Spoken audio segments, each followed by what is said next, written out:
Well, good morning, everybody. I want to start by thanking my colleagues who have been leading this effort with me from the beginning, Senator Grassley, Senator Ernst, Senator Blumenthal, who have been steadfast partners and the real champions behind the Military Justice Improvement and Increasing Prevention Act. Senator Grassley, in particular, has been at this for nearly a decade with me. From the beginning. Senator Blumenthal has been a true leader in this struggle, never letting go of this issue. And Senator Ernst's perspective and voice as both a former commander, the only Republican female former commander in the Senate, as well as a sexual assault survivor, gives her not only unique authority on this issue, but has been extraordinarily helpful in not only improving and updating the bill, but building support over the last year. This year's NDAA contains many important provisions that will help us modernize our armed services and support our service members who give so much to this country.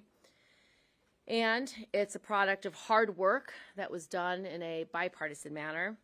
I want to particularly acknowledge the good work done by the members on this stage to ensure that provisions on prevention and provisions to help survivors of sexual assault be included in this year's NDAA. It includes Senator Ernst's provision to improve the physical security on bases, something that was sorely lacking and much needed. And it includes a provision we fought to allow survivors to call the Safe Helpline to report crimes so they do not have to do so in person. While there's no doubt that those are important advances, this bill does not reform the military justice system in a way that will truly help survivors get justice. It does not remove serious crimes out of the chain of command, which is the only way to create the professional, unbiased system that we've been advocating for, that survivors, veterans organizations, constitutional experts, and the IRC, the Independent Review Commission, have called for.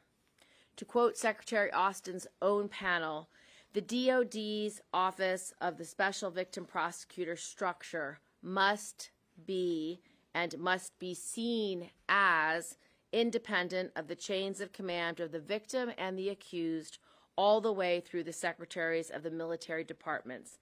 Anything less will likely be seen as compromising what is designed to be an independent part of the military justice process.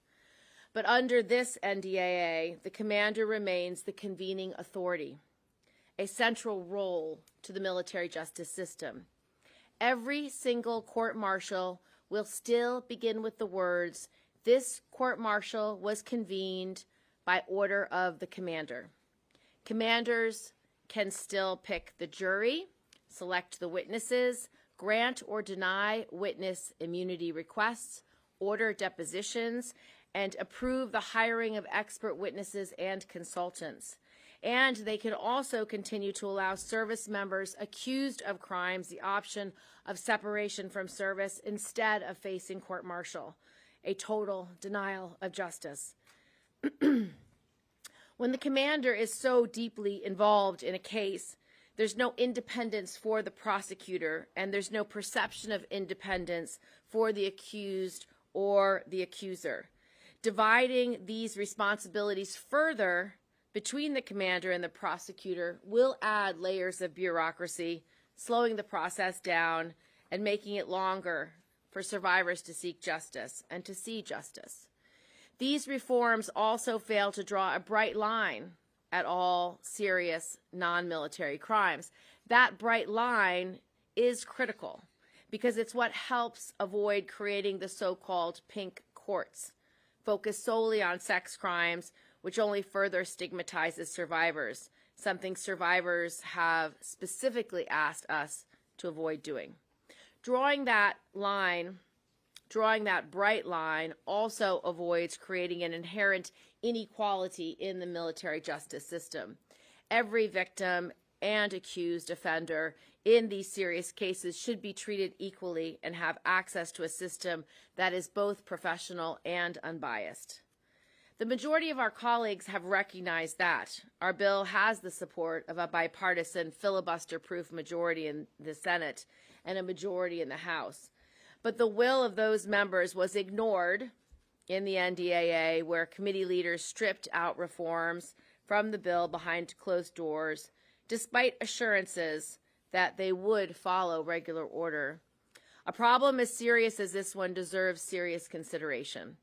Every member should be able to cast their vote on this bill. We will continue to call for a floor vote on the Military Justice Improvement and Increasing Prevention Act, so the voices of our colleagues, of our service members, and especially survivors are not silenced.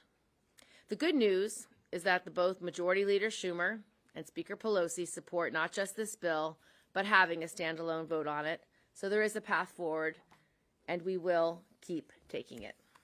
I now would like to bring up Senator Grassley, our Republican lead. Thank you.